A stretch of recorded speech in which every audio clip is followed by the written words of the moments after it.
Nina Rosenschwag is co-chair of the 2006 convention, and she will introduce our keynote speaker.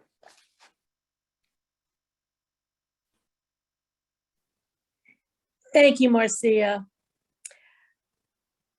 What can I say? What a morning. This has been fabulous.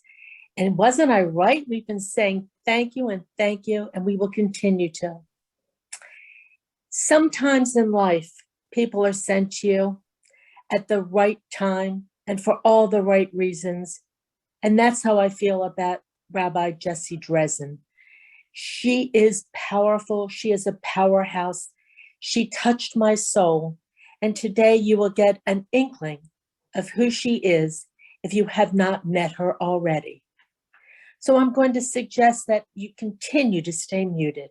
And if you have any questions, please put them in the chat, and I will do my best to make sure that each one of you has been addressed, and we will take care.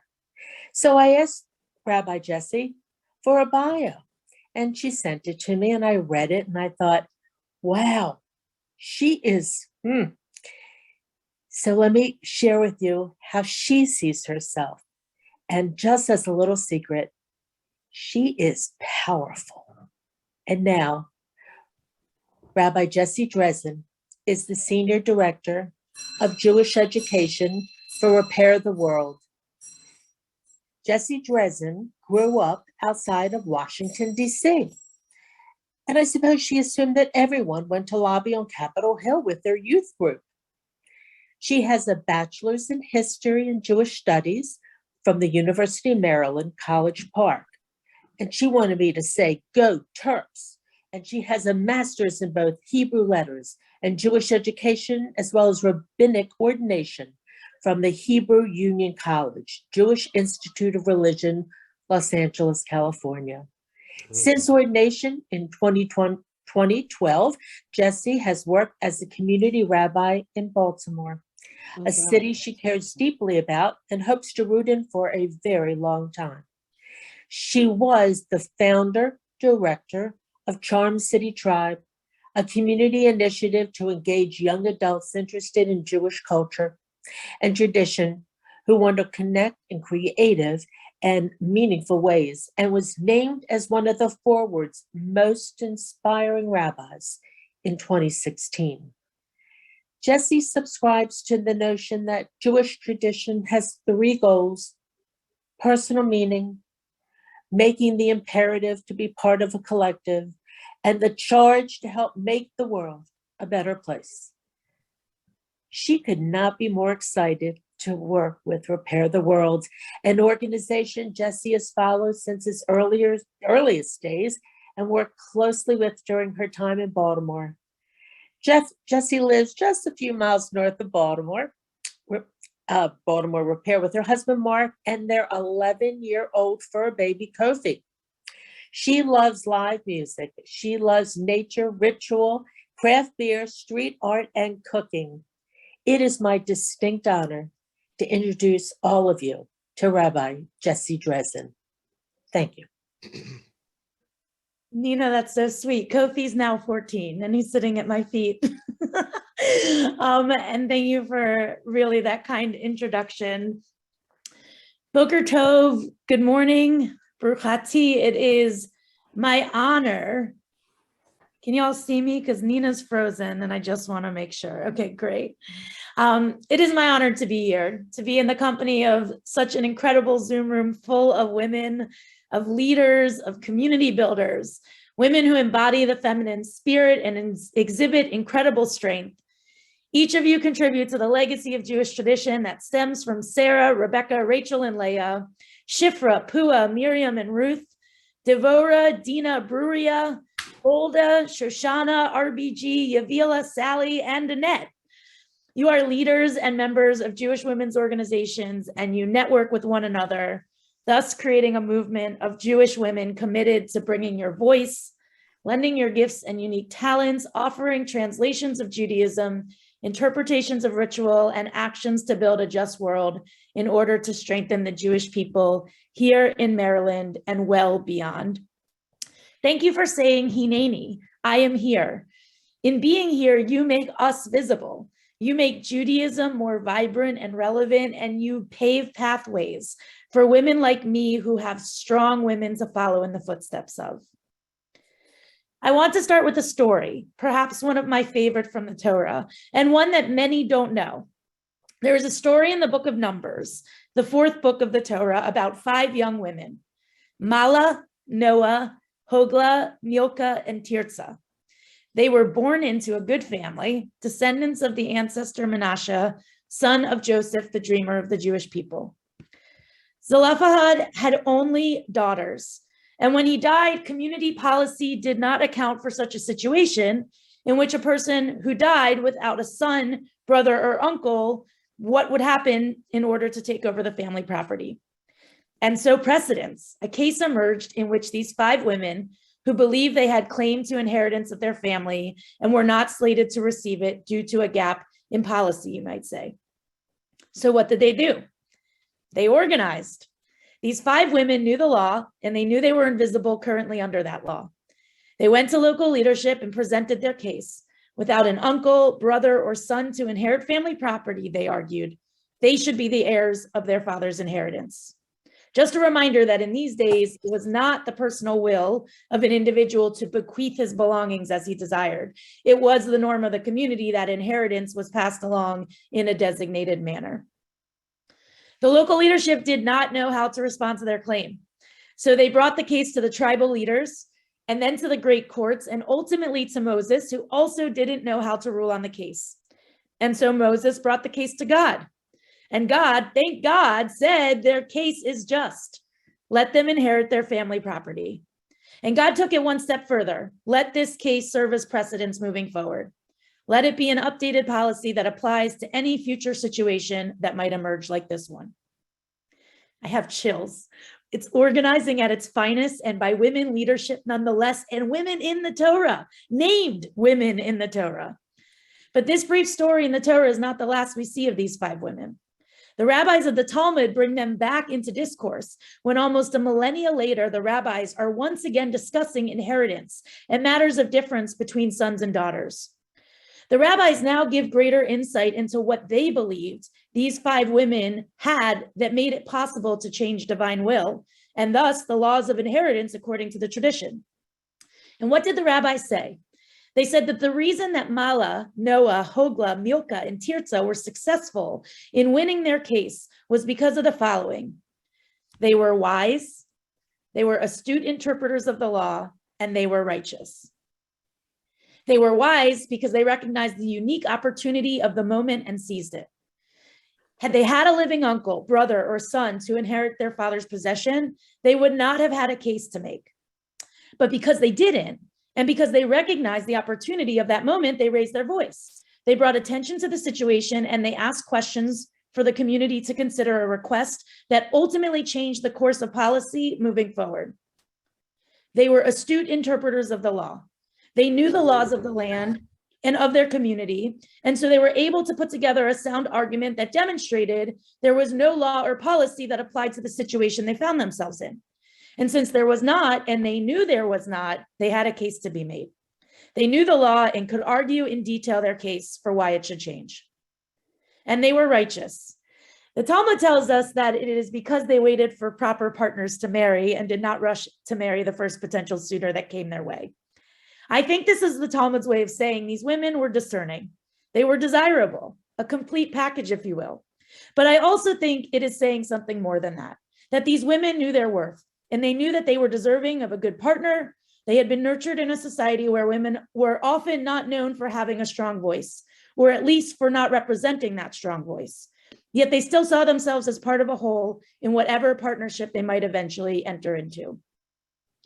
So why do I tell you this story? Why mamish this piece of Torah for this morning in this gathering? Well, how could I not? What I know about this group of women is that as individuals and as networks, you have gone to the mat for Judaism. I understand that each of you likely feels called in your families, in your personal networks, in your larger community, and for many of you well beyond, to contribute to the Jewish people. To recognize moments when there is unprecedented opportunity to lend your voice and your leadership, to be discerning and astute interpreters of tradition not in the language sense alone, but in spirit, values, and meaning sense as well. And to be righteous, to know your worth, and to have high expectations, especially when motivated by the richness of Judaism and tradition. I was asked to speak to you all today about change, about leadership, about what stays the same and what shifts over time. I was invited because I seem to have made a reputation for myself as a holy agitator or disruptor for the sake of heaven and the Jewish people, and perhaps because I represent a generation of people my age and younger who may also be astute interpreters of Jewish tradition, but using new technologies, platforms, and even language that can sometimes be scary or unfamiliar. So I'm going to share a bit about my own story, and then we're going to talk about this period of shifting and changing that I think we're in right now. And hopefully we're going to end in a place where it all feels connected as part of an unbroken chain from our ancestors on up to us here in this Zoom room today. Each of us stands on the shoulders of those who have come before us. And with your permission, I would like to dedicate my remarks today to my two grandmothers, Rose and Florence, of blessed memory. While each of our stories dates back to Sinai, my story in real time begins with these two women, committed to their values and principles, and truthfully, who were always a bit astonished that a grandchild of theirs, no less a granddaughter, could develop the love affair with Judaism that I have. They were righteous women of their time, and they came up in Jewish communities that didn't provide the same pathways or opportunities for female leadership in the ways we're celebrating by being together today. My DNA is 50% Queens and 50% Brooklyn, and I was raised in Virginia where cousins didn't live on the same floor of their apartment building, and Shabbat didn't happen without putting forth effort and making it so. My parents grew up not knowing that half of their vocabulary was actually Yiddish, and when it came time to make summer childcare plans, they somewhat arbitrarily sent me to the local JCC. What they didn't expect was that my bunkmates would talk about something called a bat mitzvah, and that I would come home and ask if I was going to have one of those too. So we joined a synagogue, a Reform congregation where my parents liked that there was only one night of Hebrew school instead of two. And they loved that in addition to the senior Budapest-born and Nazi Germany surviving rabbi, there was also a young associate female rabbi who had just joined the congregation. 30 years later, Temple Road of Shalom is one of the largest congregations in America, led by a female. That same rabbi, who in addition to the countless lives she has touched, is instrumental in helping to present me with a vision for how I too could grow into a rabbi just like her. But I'm not just like her. And just last month when we visited, we picked up the conversation we've been having for about 20 years. We talked about the challenge of being outside the walls of the synagogue, which I have been for the last decade. And also the challenges of getting people to walk through the doors of places that are rich and wonderful and transformational, but maybe have a bad rap in this day and age of disaffiliation, decreasing membership, and diluted denominationalism.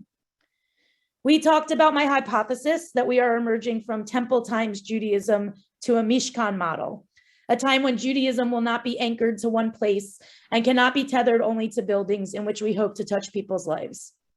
And we also talked about her unwavering belief that it is only the synagogue in the current landscape of American Judaism that is providing one of the, if not the most essential ingredient to any possibility of a thriving Jewish community: intergenerational dialogue and relationships.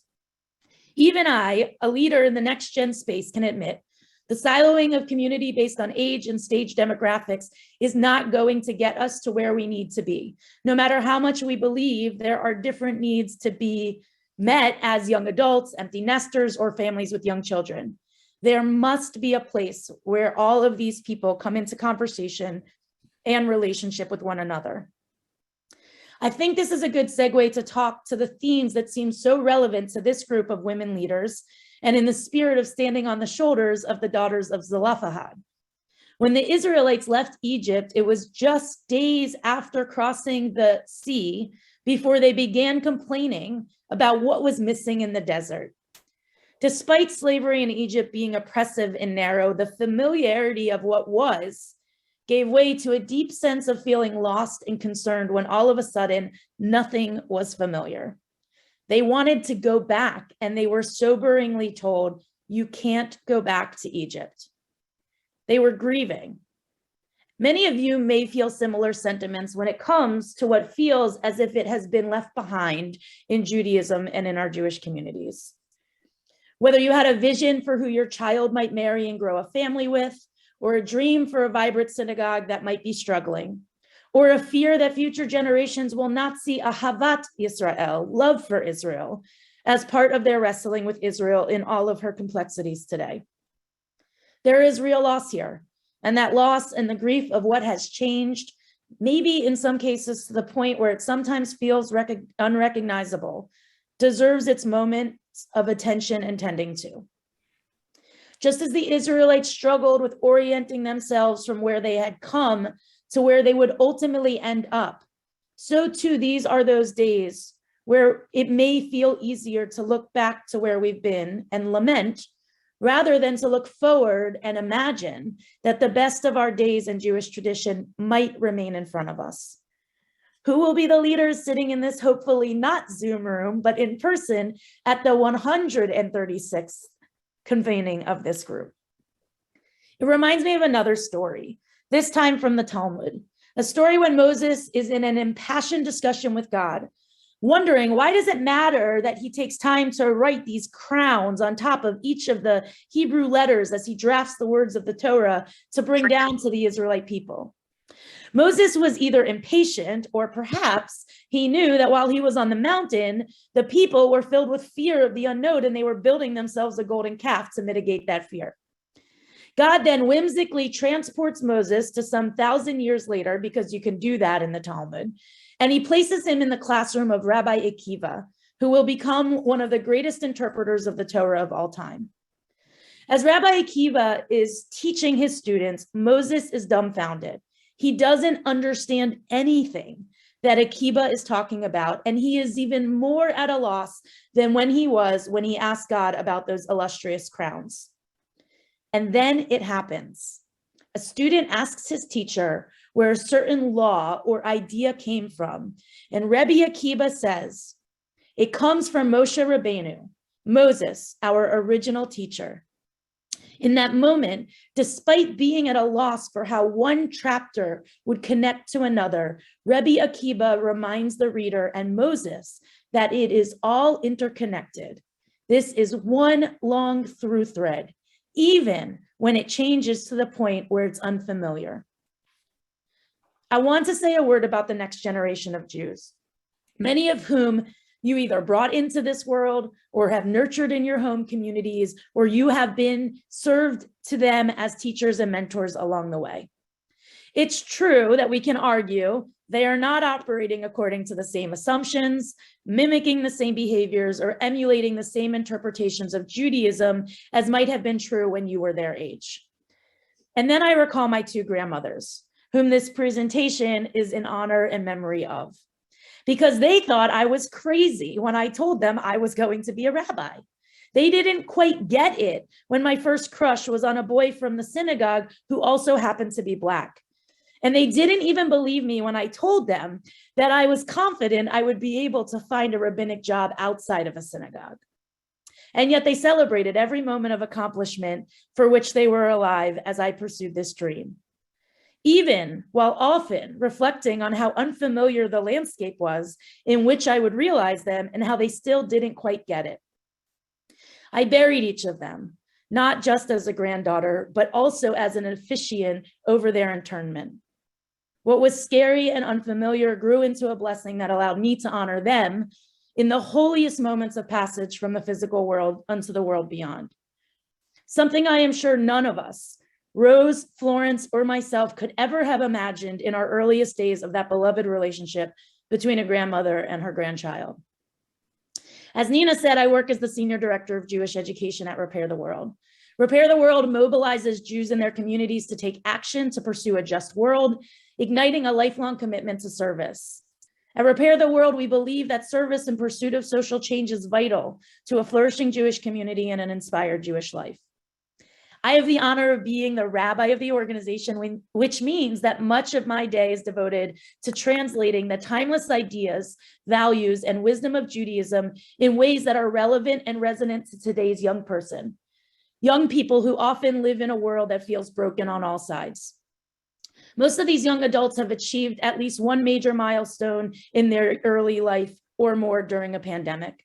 They've had access to technology and social media since before they could speak, and they truly believe they can change and shape the ways of the world.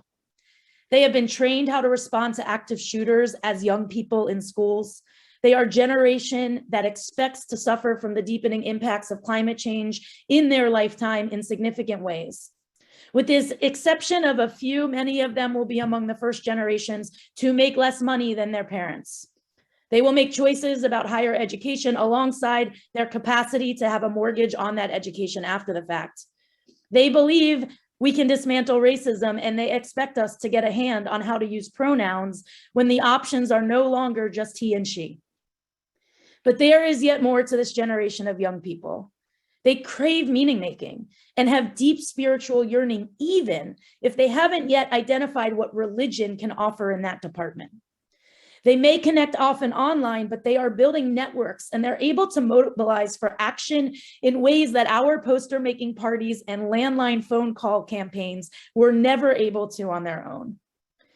They want depth and they want transparency, and they want to live in communities that not just reflect the values they hold, but create ample opportunity to act on those values and build relationships with others who share those values, whether those others are Jews or not. They want to name injustice, they want to act, and they want to be co-creators in virtually everything that they do. So while there is plenty that I understand could make older generations nervous about young people today, there should also be so much that inspires us. They are change makers, and they will make changes, and they will do so on your shoulders, because each of you, in your many ways, have also made changes to the landscape of the Jewish people and the world in which our Judaism unfolds. And we, the leaders of our Jewish communities today, the female leaders who make visible compassionate chutzpah and audacious hospitality, we have the ability to understand the motivation and the determination to build community that makes space for you, because too many of us have had to create those doorways for ourselves, and in turn, we have created doorways for others. Just by way of example, it was only 50 years ago that Sally Priesen was ordained as the first female rabbi in America. 50 years, just 1/2 of a century. And today there are thousands of female and non-binary rabbis leading Jewish communities throughout America and throughout the globe. And I imagine many of you call a person rabbi who identifies as such. We have shifted at the core of a tradition that has placed women at the margins for way too long.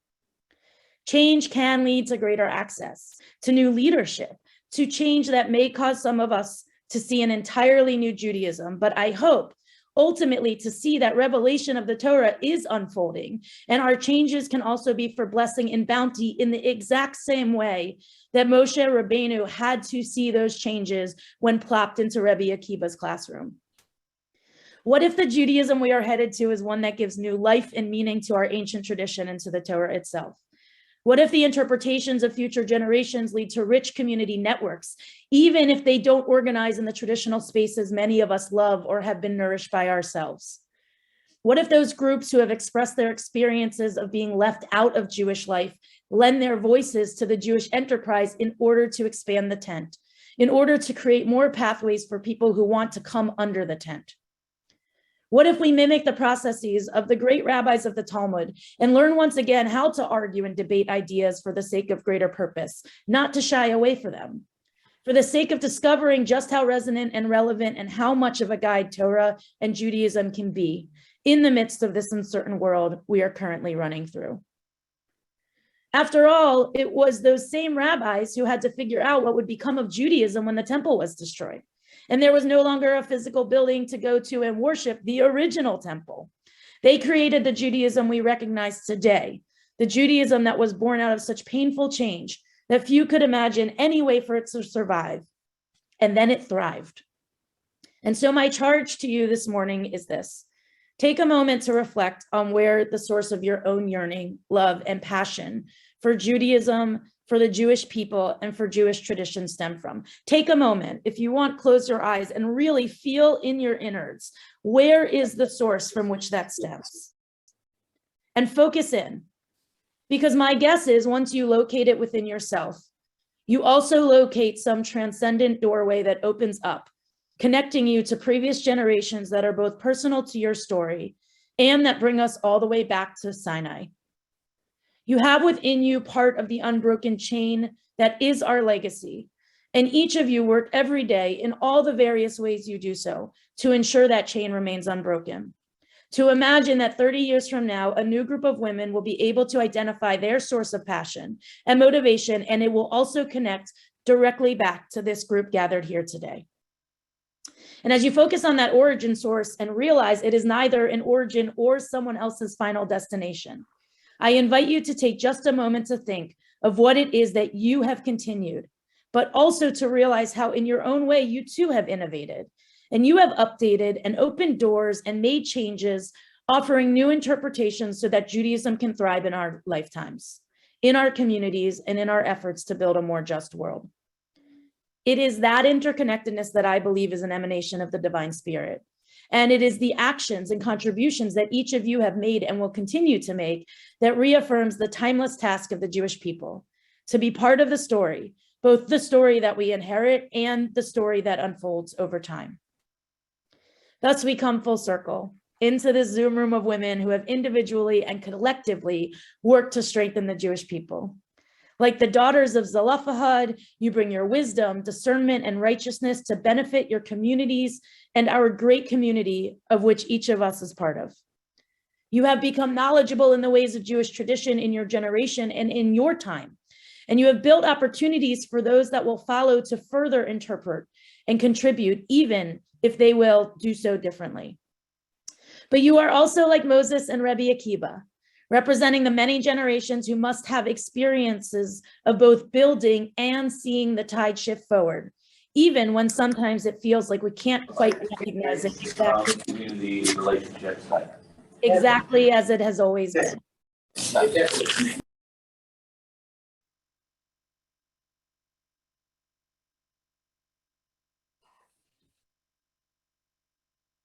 Rabbi, you've been muted by accident. Thank you. It's never always been one way. We can rest assured that it is part of the divine plan that each generation will see its contributions as threading all the way back to that generation that first stood at Sinai. The generations that had only a wandering tabernacle, the generations that lived through both temples in Jerusalem, the generations who knew a world before the state of Israel, and the generation that can't imagine a world without her. May each of us continue to contribute to our fullest potential. May the work you do to build community and create spaces for women to thrive in Jewish life be blessed. And may the blessing of continuation be felt in both that which is maintained and also that which shifts. For that balance has always been essential to the Jewish way. May we not get stuck in our fears, but lean into them. For beyond the shore of uncertainty, tradition teaches that that is where revelation happens. And that is where we truly start to take steps as a defined people towards a promised land. That every generation will consistently strive to reach, that every generation will have to imagine, and that our pursuit of that will guide our steps for all the days we have to try and get there. Ken Yehi Ratzon, may this be God's will. Whoa. Rabbi, once again, you have managed to blow me out of the water. And I believe that you have done the same for every participant here today. And we do have a question. It's a very basic question. What can we give to our grandchildren so that they too can have the values that our grandparents gave to us? What do you suggest? Not to put you on the spot. No, it's a great question. You may think that because this gathering started at 9 that I didn't do anything before we came together this morning, but alas, one of my roommates from college was in town and stayed with us last night. And he's married to my other roommate from college, and they have 3 boys, the oldest of whom is, quickly coming up to bar mitzvah age. And, this person who went to day school and can speak Hebrew better than I can, is married to a nice Jewish girl. We had this conversation over breakfast this morning about the coming. All right, but where's what? the coming up to this time and the struggle with how to do it when there are two sets of grandparents who are very invested in a certain vision of what it's supposed to be. And I said to him this, and this is going to be the answer that I give here, because I think so much we think about these containers for life cycle moments and for where we think we're supposed to get our Jewish meaning and our Jewish education, which, by the way, I think all of that is up for question. How we make sure it still happens is the challenge to solve for, and that we need to solve for together, because we can't do it. None of us have enough on our own to figure it out in isolation. Is this idea of, and I spoke to this notion of this intergenerational dialogue and relationship. I think the most important thing is to recognize that in every generation and in every family, it is incumbent upon the older generations to be able to articulate what those values are, what actually means something to them. And not to put anyone on blast, but I know way too many people who have said, you're going to go to Hebrew school, I hated it and you will too. And that's just not a good enough answer to bring to life and activate all of the treasures that exist within Judaism, or to set anyone up for that. So, I think about this time in which, my husband tells me, Jesse, don't talk to any of our friends about how you really feel about the way the bar mitzvah is unfolding, because I can do your wedding and I can, God forbid, if I need to, officiate your funeral. But when it comes to the b'nai mitzvah, like, I've got a lot of things to say that most of the people in my orbit don't really want to hear me say. And that's because I feel like this life cycle event is incumbent on the ability to express who you are as an individual in a community that is not only made up of or made up by people that are invitation only. I have to be able to meet people like Nina Rosenzweig and Annette Saxon, whether or not I put them on the invitation to come to my gathering, because I was creating it in a private space. And so I think that one of the biggest things that we need to do is we need to work for ourselves as adults to articulate in every generation, why does this matter? And we need to go beyond, because we are survivors of the Holocaust, we are part of a post-Holocaust generation. We need to go beyond, they tried to kill us, we survived, let's eat. We need to immerse ourselves in places where people sing together and they pray together and their hearts and their spirits are nourished. And that may be in the places where we go traditionally, that may also be in the places where we haven't uncovered that we can do those things there too. So I think it's like a nebulous answer, but from which you could follow a lot of streams of, we need to sort of accept the reality of the world we're living in, and we need to actually figure out how to lean into the faith we have, that Judaism has something to inform us about how to live in this world. And I think rather than sort of that resistance of the Judaism of our grandchildren's generation is not going to be the same as the Judaism of my generation, if we can do that work to express why it mattered to me in my time and why I hope it will matter to you in your time. Now let's go look together at what's happening in this time in life right now and see where opportunities to be nourished, to make meaning, to be part of community, to work towards building and healing some of the brokenness that is all around us. Then all of a sudden you're in a conversation. And I think that ability for older generations, especially the parent, like my friends who are parents, have no idea how to say, with all due respect to them, I love them. They have no idea how to say, this is what's important to me about this tradition. And this is what I hope will be important to you. And I think that the more that we invest in that small piece of it, the more we will open up worlds of possibility of where we can go as we start those conversations and invest in that part of the relationship. Rabbi, I'm almost thrilled that there aren't any more questions. You have the ability to make all of us sit back and think and to reflect. And just as I said that, someone wrote in, do you ever ask young people what they think Judaism is? And if so, what do they say? Yeah, I mean, on average, by 11:34 on a morning, I've asked 7 people, but I've been in this room with y'all. I mean, I that's what I do all the time. I think I think one of the greatest gifts of Jewish tradition is the invitation for inquiry and the invitation to constantly probe and ask questions. And that's what I do with everyone that I meet. The people who know me best sometimes limit me for how many I can do in one sitting. But I mean, I think it's true. And one of the greatest joys I have is when someone sort of responds with a certain degree of certainty that they hold that's not actually true at all. So like one example would be, for the most part, I think people are really surprised to know that the rabbis of the Talmud also wrestled with what happened. What does belief in God play in this whole system? Now, look, I'll be really honest. I am a faithful, observant Jew that lives outside of a traditional Jewish legal framework of observance. I don't live in that world, and yet, as a Reform rabbi, I really work diligently to figure out how to convey to liberally observant Jews that obligation doesn't get dismissed when you live outside of that traditional framework. Obligation is such an important theme of what it means to be a Jew, in part because we've been so influenced living in a dominant Christian society that faith is what leads us. But it's actually action. It's how we show up. It's the fact that we empty our tzedakah box. It's the fact that we potentially mean it when we open our door at the Seder and say, if you're hungry, come eat with me. And if we don't do that way, that we are showing up in places that are trying to ensure that people who are hungry have what to eat, not just once a year, but like, how is that a part of my habits and my practices? So, I mean, we're asking people all the time, and I'm asking people all the time because, I sit from this place.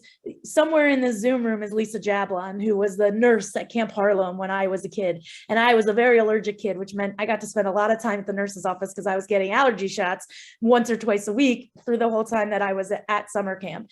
And, I lived in a place where Judaism became alive. I prayed on a hill overlooking the Pocono Mountains. And for a lot of my adolescent and young adult life, what I couldn't understand was, why was I so touched by Judaism when so many of my peers were like, eh. And so I mean, that question you asked, Linda, is sort of like my daily question. And if I ask it less than 12 times a day, then I probably either took the day off from work or had some sort of commitment that didn't put me in hour and half hour Zoom meetings back to back every single moment of the day. I mean, it's essential. We have to ask questions, because if we're not asking questions, we're not leading with curiosity. If we're not leading with curiosity, we're not leaving place for people to show up and say, this is my story. And then for me to be able to say, there's Torah for that. Did you know that? And we see it every day in our work, and in my work as the rabbi at Repair the World, where we're working with young people for whom they have a huge thirst for finding meaning making and making something happen, but they're looking to figure out how to embark on learning. Because if I'm being really honest, unless you went to day school or grew up in an observant household, we're starting from a place of unfortunate illiteracy for a lot of people. So you have to go and learn, and we have to create opportunities and invitations for people to come and learn. Rabbi, you happen to exemplify a woman of change. You are our future. And you also somehow managed to touch on the past. So it's very lineal what you're doing and what you've given to us. If you could read the accolades that are just popping up on the chat room, you've touched the minds and hearts of so many of us. You've given us a framework of where we are now and where we need to be. But in answer to the future, we need to tell our children, say the words out loud. We need to talk to our grandchildren, let them know what's important to us now and what we want them to take in the future for themselves and their families. You make me more curious. That's one of my favorite words. And I can't thank you enough personally for being one of my favorite people on the planet. You give me hope. And from all of us, Rabbi Jessy Dressin, you go change the world. Thank you. And remember, everybody, support Repair the World. Jessy Dressin is she didn't ask me to say that. She's just one of those special people. Thank you, Rabbi, and thank you to all who were part of this today. Thank you. I want to also thank Rabbi Dressin for all that she said. I can't add to what Nina was saying. It's all true, very inspiring. We've learned something that we can carry with us for the future. So thank you very much for being our keynote this day.